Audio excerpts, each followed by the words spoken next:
Just have a look at the story of gluttony and, I don't know, wanton destruction, I could say.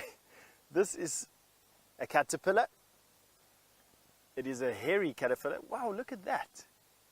Now, I was wanting to know if you could tell me what that caterpillar is doing. That is an incredibly interesting behavior, that.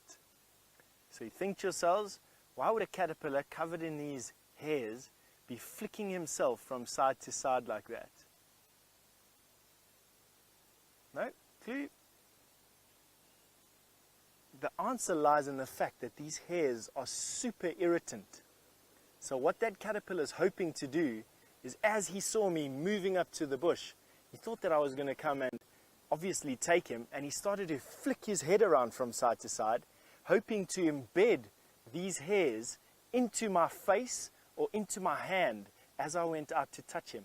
And those hairs would cause a massive histamine release in my body, which will create some swelling and a lot of pain, and I would hopefully then leave him alone. And that's what he's doing there. Isn't that an interesting behavior? That was really cool. And he actually saw me coming. There was no ways he could have done another thing coming. So he actually saw me arrive. Now this particular caterpillar, I think, is a caterpillar of a moth. Only because the really big caterpillars like this for butterflies are all greenish in color. But just have a look at him going at this last little senna leaf. And I'm going to show you something now while he finishes this off. Have a look at this little senna plant here. There he goes on another flicking escapade. Sorry, guy. Luckily he can't spray those hairs off, otherwise I'd be in a lot of trouble over here. But have a look at this bush. He has managed to eat every single leaf on this entire tree.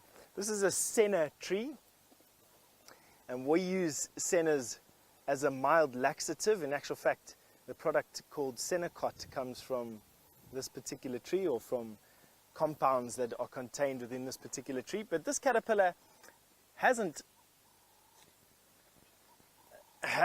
only just finished all the leaves on this particular tree, but it's also finished all the leaves on this particular tree. This caterpillar was probably born here, ate all the leaves on this tree, and then moved across and came and finished all the leaves on this tree. And if he's not quite at the point he needs to be before he needs to pupate, he will move over to the tree that David's busy struggling with over there at the moment, and he will eat all of these leaves as well. Isn't that crazy that just one caterpillar can do so much damage? Now, a lot of you have been asking me while we've been talking about that, if that flicking of the head was some sort of defensive move, and that's absolutely correct. So that is exactly what it was doing. It saw me coming, it then released the hold of itself on the front, and it started to flick around that very hairy head of his in an effort to drive those hairs into a would-be attacker, hoping to drive those hairs into my face or my hands as I was picking him up. And in some cases, the burn that's associated with these caterpillars' hairs is just absolutely intense. And I would imagine that with this caterpillar resorting instantaneously to flicking its hairs like that, it's not going to be a fun time if you get those in your face.